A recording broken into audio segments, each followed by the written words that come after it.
Hey guys. Singing. She's feeling some kind of way today. I guess so. Well, this is the Bold Women Podcast. Welcome. Take a seat, get cozy, and let's have a chat. But before we chat, Well- make sure to check us out on social media. Yep, let's do that. Just a little quick social media plug on that. But I'm actually, outside of that, I'm really excited for today's topic. Same. You know what it is? I do know what it is, but do you want to tell the people What? I want to tell the people what it is? Oh, well, the topic is about mental health Yeah. in the church. I'm actually a big fan of what we are calling this episode. I'm having a Menty bee. Menty bee. I wish I was the originator of that, but alas. Oh, shoot. not. You weren't? I thought you were. Oh, heck no. Oh. I was really like, that's great. There's nothing original about that. Anyways. I I've can't had a even few. remember who said it, but whoever said it, I love it. Thank you. Thank you. I've had a couple of those in my life. I've had a few. More than a few. Just like, yeah, let's be honest about it. Menty bee. Menty bee. If you're unfamiliar with what that is, a mental breakdown. Yeah. But, you know, you got to make it a little more casual for the Gen Zers. A little Menty bee instead. Okay. A little mini bee. Not to be confused with some gum of minty. Oh. I don't know. I Okay. was just being them. All right, guys, this conversation is long overdue, especially in the church. Yes. But you see it getting brought up more and more, even within the church realm, because it is a very real. And praise the Lord, Thank because God. seriously, I think, this has been something that doesn't get talked about, Yeah. or hasn't. But I am happy to see a lot of pastors, other Christian podcasts are really kind of delving into it. So, again, like I said, this isn't original. And I think I saw this on a podcast the other day, and I wish I can picture it in my head. So this is not original either, but they were talking about how so many times why like mental health is not addressed in church is because once you're saved, quote unquote, everything's under the blood is something that you've heard referenced. So I heard that the other day and I was like, oh, that is a perfect way to explain some of why I think it hasn't been brought up in the church when it very much should be. I think we've got some questions that we will eventually get to. But one thing that I wanted to ask, well, first of all, actually, what's her name? Mel Robbins, Okay. I think. She's the blonde-haired gal that always wears like dark glasses. She has a podcast. She's on a lot of different stuff. I think that's her name. Long blonde hair. Yes. Yeah. And she said something. I actually came across she was on somebody else's podcast, or no, it was hers.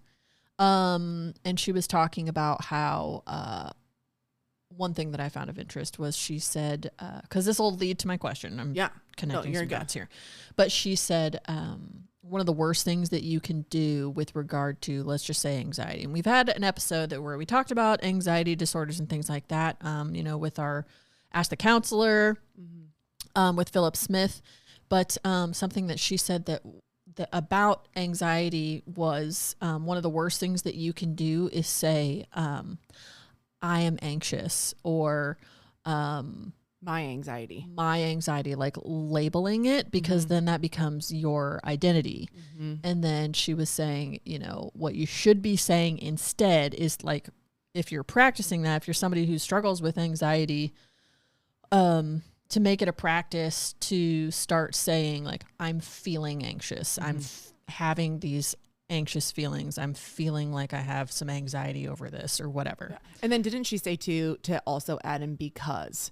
So like to give like a reason why. So I'm feeling anxious because I don't know the outcome of this situation and I'm afraid of getting hurt. Right. I'm just throwing that out as an example, but I think that's a huge thing too. So with that being said, a question that I wanted to ask you is like, when you are feeling anxiety, where in your body do you tend to feel it? Everywhere. No, I'm just kidding. I feel like I get, like my head feels like it's just swirling and I cannot put any ounce of thoughts in somewhat of a right order. And I get where, I get really restless and I can't, like in my chest, or okay, so your chest. Yeah. So, I feel like I get where, I can't relax, like I get shaky and then I can't relax, like just jittery. And then my chest just feels like I'm like, like just breathing really, really heavy. Okay. So you feel it in your chest. Yeah. A lot of people, I think that's pretty common. Yeah. I didn't find any statistics on this, like what, although it probably would have been cool if there's like a study done of like, anxiety and like the correlation, like what's triggering the anxiety, and then the corresponding like area of the body would be interesting to learn. I don't know that anybody's done a study on that. I'm sure they have. Oh yeah, I'm sure. We're in 2025, so who hasn't? Yeah. But for me, one of the things that happens, I would say I feel it in two places, and it kind of depends on what it is. Okay. But I will say, I will feel it at the base of my skull. So the muscles right below the base of my skull will get incredibly tight. Okay. And it feels like I can't even move my head. Like they're going to snap. Yeah. Incredibly tight, and I get really freaking rigid. And then, and I think that happens most often when I am anxious about a confrontation, or I'm like, I know that like, or I'm reading, or someone is speaking to me, and I know that I'm gearing up to your body's fire like, back. Yeah, pretty much. And then other times I have felt it like in my gut, like literally feel it. It just drops. And then I have issues with IBS. So, okay. Yeah. Which would make, I mean, that almost an immediate response. Which would make sense. Which is horrible, because it's like, what if I was really caught in a situation where it's like, well, I don't want to be crapping myself right now. Right. But, well, this health line that I just Googled, upset stomach is a symptom of effects of anxiety. Yeah. I don't even know if I would call it an upset stomach, because it's just like, I don't know. Okay. You guys all know what I'm talking about when I say that feeling that you get in your gut when you just feel it drop, and you're like, oh gosh, I feel like and it's like, there's nothing, like you want it just to feel stable again. And it's just, I don't know if that's a word to put. And usually you will have to like run to the bathroom. Yep. No, I get that. Okay. Okay, nothing is off topic for this podcast. Do you speak? Okay, even bowel movements? Well, there was a really interesting time, and it's making me think of that. Like, this was in my previous marriage, and I've never had a time like that ever again in my whole life, and I've never had a time like it before or after or since. Yeah, and I ended up going to the emergency room 2 days back to back. And for headaches that I have never experienced, where it would make me like incredibly nauseous, couldn't walk, but like all those. In hindsight, I know it was stress from what was going on in my marriage at the time. But I remember going in and what was it? They ended up having to give me, oh my gosh, morphine, like the headache concoction, or they call it like a migraine cocktail, wouldn't touch it. Oh yeah. And they were like, come back if it gets worse. And I was like, okay. So I went home, and then I started throwing up the next day, and I was like, okay, well, this is worse. It's like the SpongeBob 5 minutes later. 5 minutes later. And then I came back. It got worse. Right. And I was like, they had to give me morphine yesterday. And they looked at me. I was like, I pull my stuff up. I am not an addict. You told me to come back. I just started throwing up all the time. And then, once like I said, only time I've ever had it. And I know it was because of stress in that, but it's our bodies keep a score, and they don't. So crazy what happens when the body is under stress and you ignore it. Yeah. Like, oh my gosh. That is honestly, that's how I developed IBS. Like, yeah. And I was dumb enough to think I developed a food allergy. Well, there's so I mean, I was like so not connecting it to like, you have some crap that you are not even like, you are just denying. Complete denial. Well, and there's studies out now that are starting to relate like autoimmune to Yeah. chronic stress, like just where our bodies. Well, yeah, you'll develop that cannot stuff. So that's that. take it. Yeah, and I say all that to say is like, you know, if you are trying to push things under the rug, or if you're trying to just ignore a problem, it won't go away. And the longer that you do that, the more you're at risk for developing.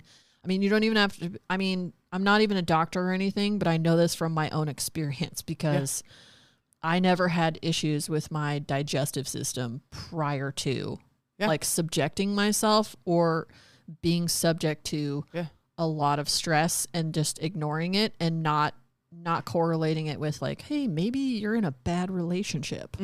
I don't know. Like I went to, I had a colonoscopy and everything. Like I totally thought, like I was in such denial about like what was happening that, I like went to a gastroenterologist and was like, I'm just like all of a sudden, and it wasn't all of a sudden, but it was like out of nowhere. Yeah. I was having so many issues. Like it was hard for me to like be in the office and work because it was like, I was just going to the bathroom all the time. Yeah. I would go to the bathroom like 5 or 6 times in the day. And I was like, okay, like, this is not, this is not normal. Yeah. And then there were like other things that I was like starting to get concerned. And then I went to a gastroenterologist, had a colonoscopy, and they were like, everything looks great, actually. You have developed IBS. We did see some swelling in there. But yeah, they're like, something's irritated. So maybe, you know, they have you do the, what's it called?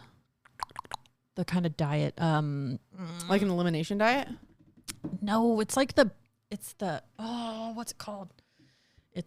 Hold on. I've got to look it up because I was like, oh, you're good. Yeah. Because it's what you're supposed to follow if you are eliminating things or whatever, if you're having issues. Well, as you're looking that up, it's really interesting too, because after I got out of my previous marriage too, I was noticing. Oh, the low FODMAP diet. Oh. So Okay, yeah, it eliminates foods that are difficult to digest and can trigger IBS systems, such as onions, garlic, wheat, dairy, certain fruits. So yeah, they gave me this whole like thing to follow thing, and that did nothing. Yeah. There, I had, which I know we said nothing off topic, but like I have had autoimmune issues post, and I think so much of that is coming out of what I came out of and realizing like my body had to go through like deep healing, and there's still things to this day that I'm like have to go back on that, or I can tell when my body starts to get off, where just my body drastically changed once I got out of that marriage. So that was just very interesting too, to see that and to correlate that. And that was years after my divorce anyways, that was, hey Maria, you have like, you've got this going on. And this was, oh my gosh, probably 4 Probably because it was after. like, I think it was probably because it was just things that you hadn't addressed yet. Yeah. And stuff prior to my marriage too. But that just was like I was like, hey, hello, we're gonna if you're not gonna address it, we're gonna mess things up. Right. We're gonna let you know this isn't running right. That's what the body does. Like that's so wild too. That's crazy. Well, what do you do? Like, so when you have those anxious moments, like what do you do when you feel anxious? Okay, so this question was, I think I put this, I did the notes for this and the questions, and now I'm looking at it and going, should the question be what happens when I'm feeling anxiety, or like what do I do to be like coping with anxiety in the moment when I'm feeling that? Yeah. Or, what do I do to resolve anxiety? So I think, I don't know what the question should be. However you want to answer. What do you do when you're feeling anxious? Because I think like I can think of answers for both sides of, I can tell you this is what my body does when I get that way. But then there's ways that I feel like I can tell there's my quote unquote non-spiritual ways of trying to cope with something that I just out of habit, I go to, I anxious clean. Like I like things clean and in their place anyways, but it's like I become a whole nother level of, well, if I, and it's probably stems to control, right? Like I can control what's going on. What would you? I'm self-diagnosing. Okay. Okay. Just so you guys know. Maybe we should change our podcast name to Diagnosing Marilyn Maria. Diagnosing millennials. Because I'm pretty sure we're not the only ones. Oh, 100%. There's a lot of people in our generation that were like, well, but I only say this because I have family members that have OCD. Yeah. And so when I am feeling anxiety, a lot of times, well, a lot of people will like doom scroll. Like that's what they'll just To try to numb out. Yeah. I will pick at my split ends. Like you've told me I that. will zone out and I will just do that. And that is a lot of times I will do that too when I'm like stressed. Yeah. Like with work or whatever. I'll like, if I don't know where to start on something or if I don't know how to, Yeah. if I'm trying to figure out how to tackle an issue, like I will just like pause and then I'll just like start dinking around with my hair. And it is like, and actually that is called. What is it called? Trichotillomania. Okay. It involves recurrent irresistible urges to, a lot of times it's people like pulling out body hair. Okay. But I just like pick at my split ends. Okay. But I do actually pull out like hairs on my head too. Okay. So yeah. This is okay. I just looked up because that made me think. I will pick at my fingers, like the edge of like by my fingernails. Oh, look at mine. Boom. Yep. This is called excoriation. Mm-hmm. Yeah. Oh, that's Dermatillomania. yeah. Oh, what's the difference between dermatillomania versus OCD? It's a type of OCD, but differences do exist. Those with OCD don't get a rewarding feeling or injure themselves while engaging in their obsessions or compulsions. Yeah, because my family member was like, it wasn't anything like that could be down the road potentially harmful. Yeah. It's like flipping light switches on and off. Right. Checking under the bed, opening and closing closet doors. You know, you have a whole like so many times routine. Yeah, that's just, I think we all have something though that we do to cope. I remember, and this is just a reality. I feel like that's like kind of just freezing for me though. Like I'll do that and then I just like, I'll resort to that. Yeah. This, if you want like honest moment, this was, we do want honest moments. Want honest moments. This we was even just a few weeks ago where I was just in a really hard spot. And I remember and I'm going to get teary eyed, but I remember just like screaming at God. Like, I wish I as a believer, like we don't get, what's the word I'm looking for? Like the ability to numb like the world does. Like, and not that it's not a good thing. Numbing isn't, but we have the ability. We just have the call to not. Exactly. So I just remember I was in like a really hard spot. And I remember just like screaming kind of at God, being like, I wish I could numb myself right now, but I can't. Anyways, but just so sometimes I think, especially as believers, we'll see some of these other things pop up as like ways and triggers, like, cause yeah, just in that, like those moments, I was just like, God, I just don't want to feel anything right now. Like, yeah, I just don't, like, I wish I could just, go numb in some way that wouldn't hurt somebody, but like, I can't. Yeah. Like, I'm called not to, so I think that's something that, like, as believers and, like, when we get into, like, these moments, like, I think that's why it's so important that it is talked about in church, because you have people all over who, and I think it's another thing, too, like, within church is, like, it's so often taught, like, don't be led by your feelings, and it can be almost twisted or spun to don't feel. Mm-hmm. And so I think people don't necessarily know how to. Yeah, or it's like, it seems like an implied message to deny yourself of experiencing your emotions or just. Yeah. Or if you feel them too long, or, because nobody likes to. I think that's the thing. I remember, shout out to Philip Smith. I know you mentioned him, but I remember I walked into his office. This was beginning of last year. And I told him, I was like, stepped in his door and I was like, Philip, I have to learn how to process negative emotions because I don't do it well. And he was just like, well, we're here to cry today. And he slid over the trash can and set a box of tissues right beside me. But one of the things I think I remembered him telling me, and this really helped, he was like, Maria, first off, you have to stop associating things that don't feel well with being a negative emotion. He was like, it's all emotion. God gave us every single one. Like, we're made in his image. So anger, sadness, frustration, like, he feels those too. We have them. You have to allow yourself to feel them.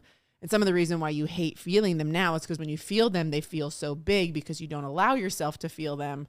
So he's like, you have to feel them more in order for them not to have as big of swings in your life. So anywho, I'm sure that's some of that. But why do you think, if I can kind of leeway into this, go ahead. Why do you think it is important to address mental health in church? Because first of all, we all experienced the same pandemic. We all dealt with that. I mean, some people weren't allowed to be there with their family members when their family members passed. Yeah. Some people weren't allowed to have funerals for family members.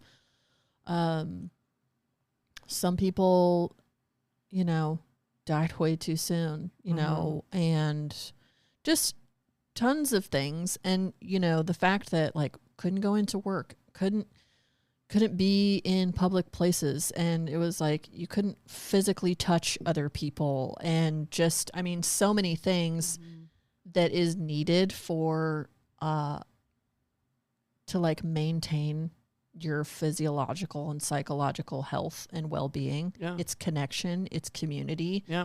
And when you go through 2+ years, depending on what state you were in, of that, where you were so restricted. I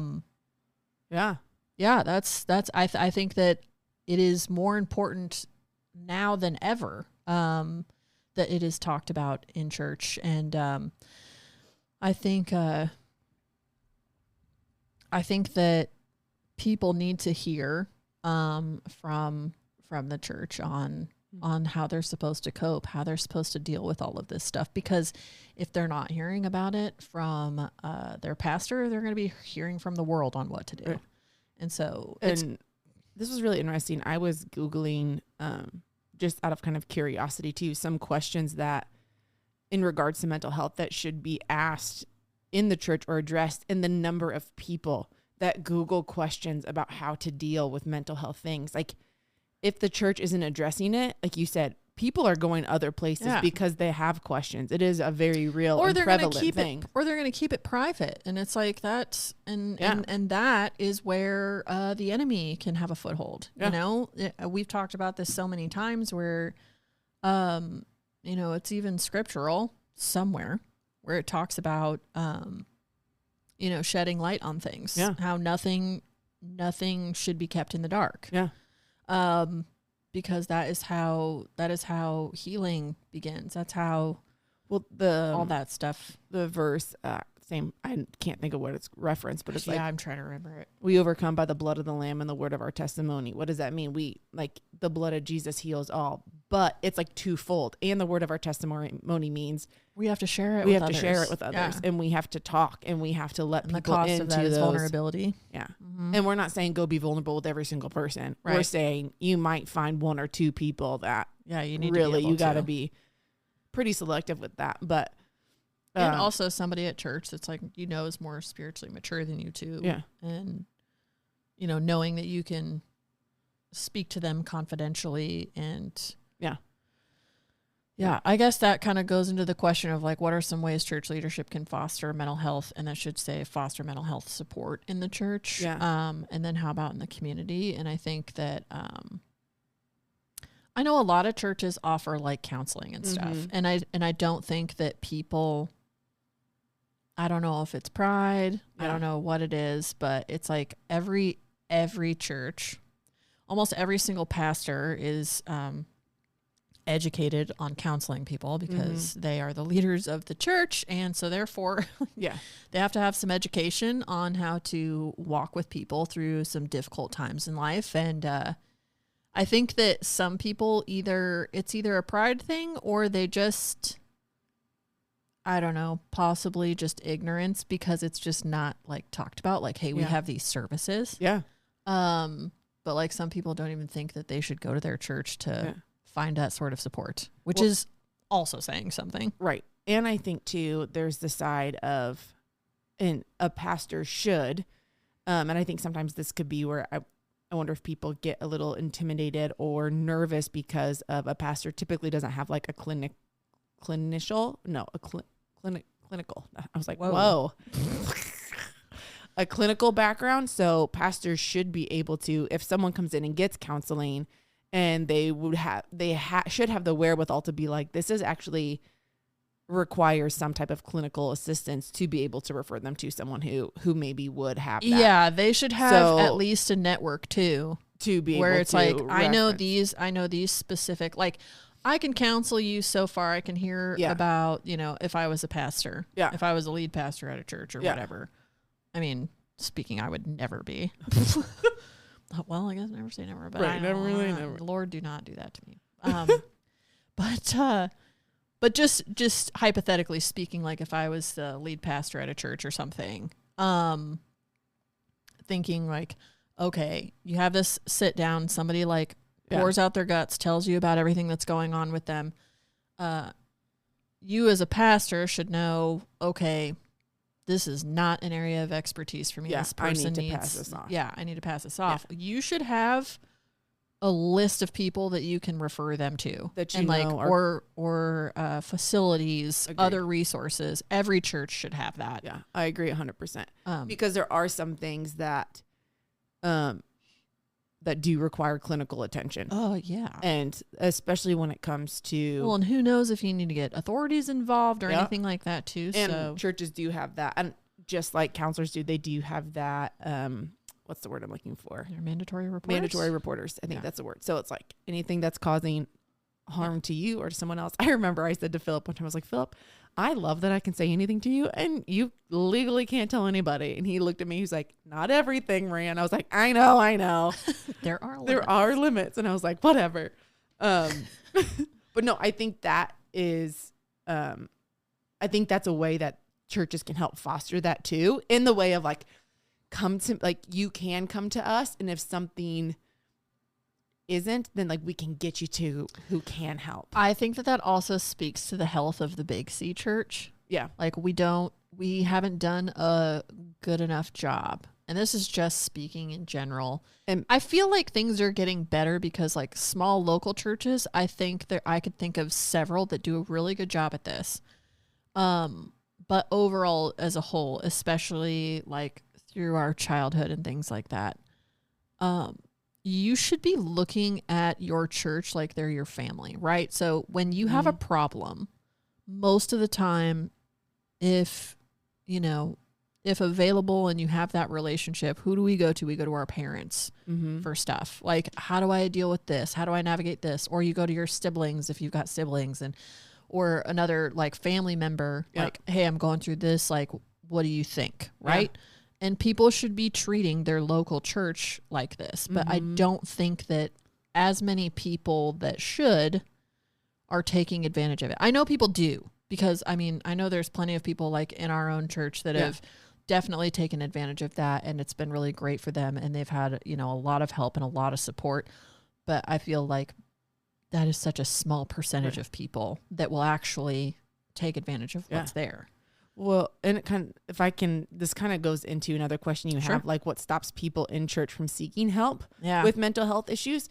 And I think I have a couple things that pop in my head is I think there has been such a stigma over it within the church. Well, and even just culturally, right? Like you were saying, I think we're coming to a spot where it's not weird to talk about seeing a counselor. But I think of like, even when we were younger, like junior high school, if someone went and saw a counselor for something, our immediate was like, well, what's going on with them? What's wrong with them? They must have a lot going on with their family if they need the help. Just general culturally. Yeah, I think that also people make the mistake like Job's friends did in the book of Job, where they correlate someone's anxiety or I would say, mental health issues. Job was absolutely going through a lot. Oh my gosh. With, grief, loss, suffering, Right. all of that. And his friends tried to correlate his sins with his suffering. Yeah. And it tells us in the Bible we're not to be doing that. Yeah. Like that doesn't mean Well, there's not a direct correlation between like, oh, you did something bad, so therefore you lost XYZ or whatever. Yeah. I've been reading in Job for my like daily devotional. I hate it when we get to Job because it's like, oh, Job kind of ruins a lot of like so, theological it's ideas. so depressing, but Yeah. it's like, but at the same time, it's good to go through that because I think that I feel like something that I was taught in church, not directly, of course, but kind of like without saying, implied that if you have mental health struggles, then you've got some sin in your life, or that your anxiety is sin in and of itself because Yep. you are focusing on that, and that being like yourself. And when you are not turning your focus on God who can heal you, then they're saying, which I don't know, that kind of gets into a bit of a slippery slope because a lot of times when people are struggling with anxiety and depression, the focus does turn to self a lot. Yeah. Because I think it's just, this hurts so bad. What is going on with me? And I think it's hard for people to, I don't think sometimes it's not purposeful. It's hard to pull away from that, but it's hard to pull away from that when everything within you feels like it's okay. For example, it would be like, okay, picture, like when a dog has a wound on their paw, like all they can do is sit and look and like lick it. Right. This is a terrible example. But trying to get the dog to do anything except look at the wound on their paw, they fixate. And we do the same thing. And then it's that hard part of like a human coming in to be like, let me look at your paw. I can help you. The dog's just doing what they're created and know to do. It's like, well, I know I lick to heal. Like that's what I'm created to do. So you trying to take it feels vulnerable and hard. I don't know. Is that a bad example? No, I don't think so. I think that, I don't know. I just think that there's too much emphasis on, I think that's why people don't.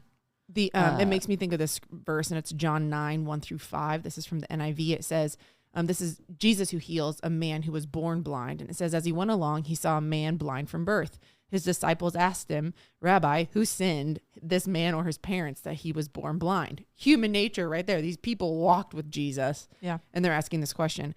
And verse 3, it says, neither this man nor his parents sinned, said Jesus, but this happened so that the works of God might be displayed in him. As long as it is day, we must do the works of him who sent me. Night is coming when no one can work. While I am this world, I am the light of the world. And then basically Jesus heals the man.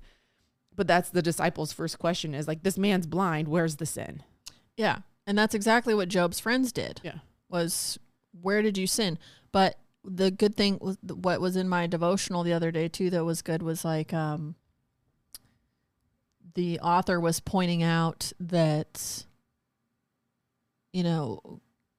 God told the enemy, like the enemy came to him first of all. Yeah. Enemy came to him and he was like, I'm roaming the earth. I'm looking for something. Who is? Yeah. Looking for something to devour. And we've talked about Job before. We've talked about suffering in our so do we suffer well episode, and I think that that's a good episode to listen to after this one or before this one.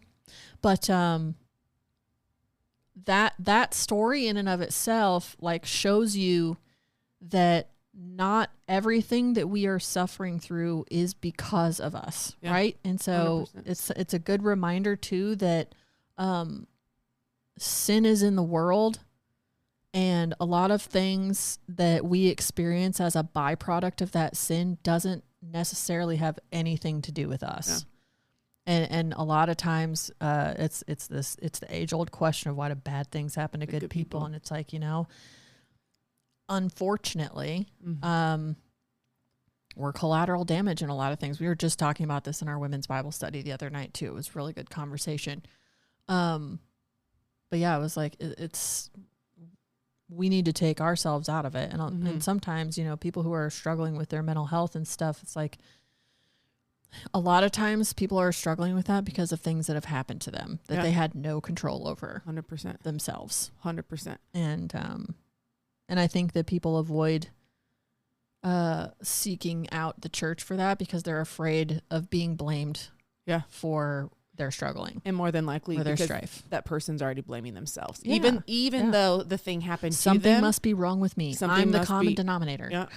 100%. And you know what? Sometimes that is the case, but that's not necessarily the case for like, if you're struggling with like depression or anxiety and things like that, it's like, that doesn't necessarily mean this is all on you. Like, this is coming from somewhere. Yeah.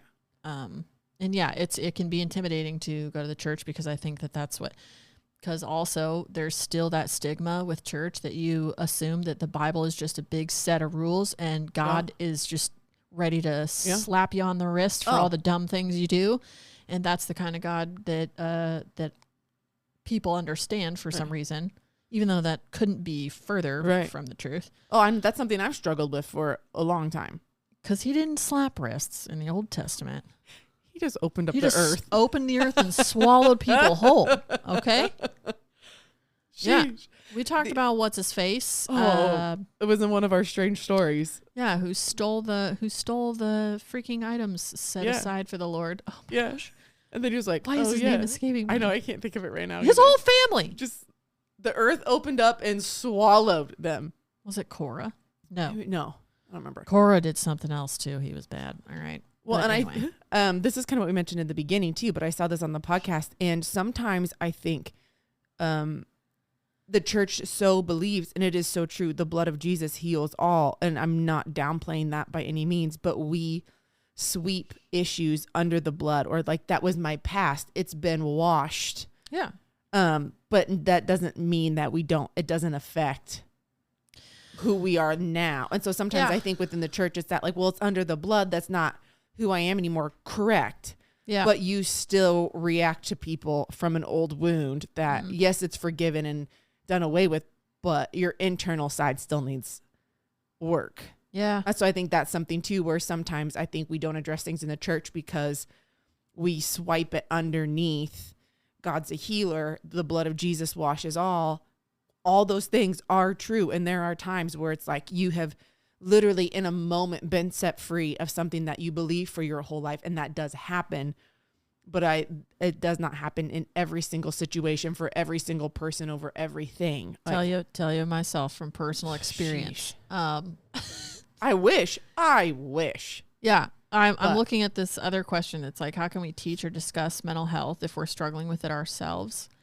I think what I want to say about that is, it is, I know I've said this a lot of times over we've had a lot of episodes. Yeah.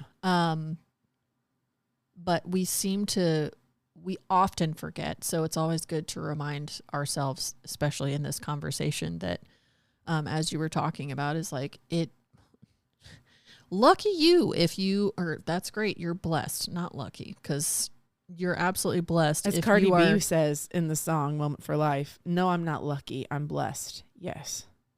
Clap for the heavyweight champ. Me. Go ahead. All right. I just lost all train of thought. I'm sorry. Because I never considered that Cardi B would be quoted in our podcast. But you know what song I'm talking about? No, because I can't listen to her stuff most of the time. It's an old one. I'm sure it is. Onward. Sorry, I didn't mean to interrupt your thought. That was all right. Well, put that in your hat. But what I was thinking about was like, you're very blessed if there are certain things in your life that you can overcome, and it is like an overnight thing because you pray and the Lord delivers you from it. But there are other things, and I would challenge anybody to consider this, that there's stuff that you don't even know that's within you that needs healing. Mm-hmm. And sometimes it takes years for the right situation to come about, for that to come up and go, oh, what's this? Right. I didn't know I had this problem. Yeah. I didn't know this is something that I struggled with because it was just happened to be the right circumstances. Because I think so often, I've also said this a couple of times too, is like, the way that my relationship with my ex-husband, the way that progressed, the way that everything turned out the way that it did, it had to because it was exactly what I needed to understand how much, well, first of all, out of control I was, how much control I actually don't have, and how much I really did need God in my life, and not just, hey, I'm going to throw out a prayer when I'm a little desperate here and there. And then also recognizing just how much his hand has really been on my life. But that's the thing. And you have to remember that. You have to remember that, because sometimes it's like, there are things that I am still dealing with that I'm like, oh, where did that come from? Something from childhood, whatever. Right.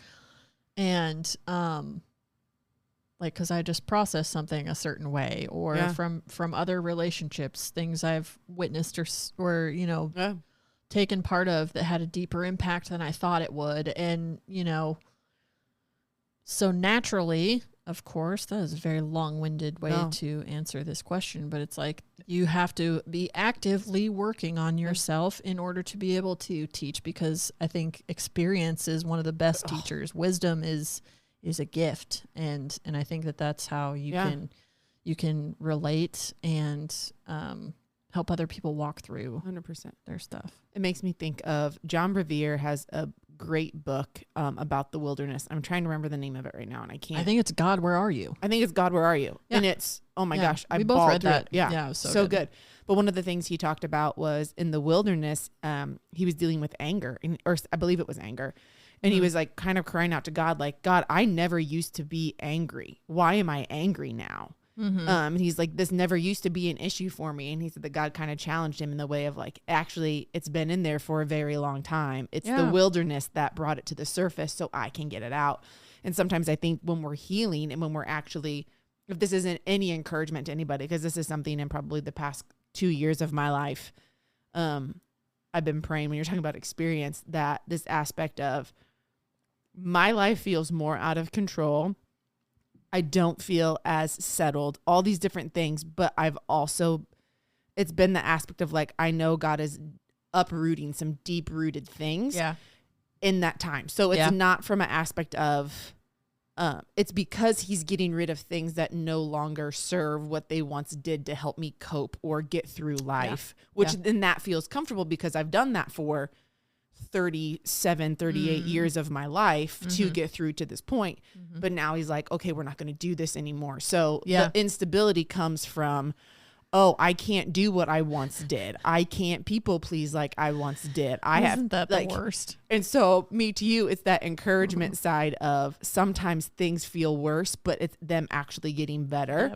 And to not stop pressing into who God is in those moments, because that's where like genuine healing is. And I truly believe in, like, my prayer is like, Lord, in 5 years, I would love to see what you do and who I become in the next 5 years as I keep digging in and realizing this. And like you were saying too, perfect situations arise to see like, oh, I get anxious so fast when I feel fill in the blank. And it's like, okay, we got to work on. So unfortunately, how we often get better is we have to be thrown into situations where we have to work on practice for sure.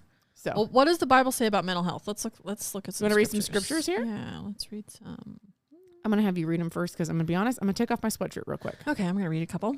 Proverbs 12:25. Worry weighs a person down. An encouraging word cheers a person up. Pretty self-explanatory. Psalm 34:18. The Lord is close to the brokenhearted. He rescues those whose spirits are crushed. Ephesians 3:17 through 19 says, then Christ will make his home in your hearts as you trust in him. Your roots will grow down into God's love and keep you strong. And may you have the power to understand, as all God's people should, how wide, how long, how high, and how deep his love is. May you experience the love of Christ, though it is too great to understand fully. Then you will be made complete with all the fullness of life and power that comes from God. That's so good. There's Proverbs 6:24, kind words. 16:24, excuse me. You're good? Kind words are like honey, sweet to the soul and healthy for the body. And this scripture reminds me to tell you kind words, not just spoken to other people, but spoken to yourself. Sheesh. That's a Speaking whole that over episode. yourself. Maybe we do an episode about self-talk. I don't know. We have, we talk about it all the time. Yeah. So I'm just like, that's that true. just sort of permeates through every episode almost. Like, if you talk to other people the way you talk to yourself, would you be friends with them? Or if No. people talked to you the way that you talk to yourself, I'd be like, heck no. I'd be like, cool, I'll see you Cool. Bye. in 4 years when Right. maybe you have an attitude adjustment. Yeah. Philippians 4:4-8 says, always be full of joy in the Lord. I say it again, rejoice.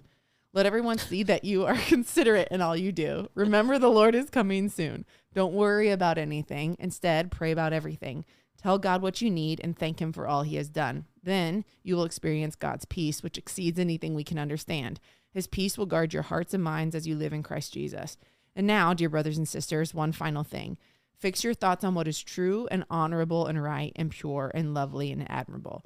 Think about these things that are excellent and worthy of praise. Okay, really quick though, what this scripture is saying in verse 6, how it says, don't worry about anything, instead pray about everything. They're not telling you to be devoid of worry or to deny yourself feeling or experiencing worry. Yeah.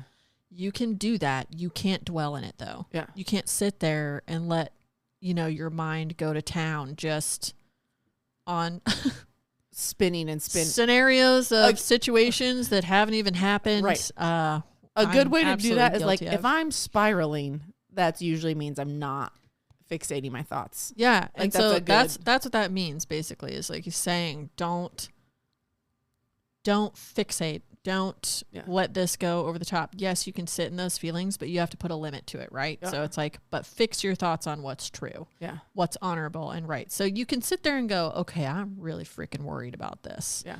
And here's why I'm worried about it. This is why journaling is so good. I know some people don't like to write things down, but honestly, if you are stressing about something, that has been something that is super great for me, is writing out here's what I'm worried about. I am concerned about XYZ, and here's why. And here's the things that I'm thinking about. And once you get that out, or you can express it to a friend, which I usually do both. I'll write it down and I'll probably talk to Maria about it or something. But then what you're supposed to do after that is, okay, I've expressed it and here's where I'm at. And now what your next steps should be, okay, here's what's true about this situation. Yep. Here is an honorable action thought that I can think about to resolve it, or maybe not resolve it, because maybe you can't do anything to resolve it. Think about things that are right and pure and lovely and admirable. Okay, here's what God says about me. I know that God is still good regardless of the outcome of this. Yep. I know that God is going to be with me. He promises in his word that he's not going to leave me. He does not leave his people. He doesn't forsake them. He does not. Forsaking means to turn your back on something. So God doesn't leave me. He goes ahead of me. He is behind me. He's with me all through it. And so therefore, I don't need to spiral about this. I don't need to do that. And I have to give that to God. 100%. So that is what that. Well, and that kind of goes into the next verse, which is 1 Peter 5:7, that says, give all your worries and cares to God, for he cares about you. And there's some translation that say cast your cares. And I know I've read that word cast, like in the Greek, I believe, it literally means to like chuck or throw, where you literally have, like you're going to like chuck something into the ocean where I don't have control of it anymore. Yeah. Like it's, and to give all, something that Maria told me once, that was really helpful was, it says, give all of your worries and cares. It doesn't say just give God the big things, that he doesn't care about the little things. Maria told me one time, God also cares about the little things. So you can pray about those too. And you can, talk to them. Like, I know this is annoying, but, I know that I'm to blame for being late to work today, but I'm getting really stressed out here with all of these people trying to cut me off and doing whatever on the road here. Lord, if you could make a clear path for me, that'd be great. Yeah. And he may or may not do it because he may be like, nope, you need to learn some patience, sister. Right. But yeah, it's not thinking that anything, like training yourself to think that but there isn't anything too big or too small. Right. For God. Yeah. Like he wants to be a part of it all.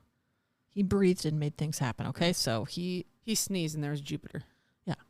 I don't know if that's how it happened. And he knows all of these. he knows all of these things about us because he created us. So it's like, he knows you're going to be experiencing them. He knows you're going to care about little things. He knows you're going to care about big things. He knows that you are going to want to hide things or run away from stuff or avoid him because of shame or whatever the case. Yep.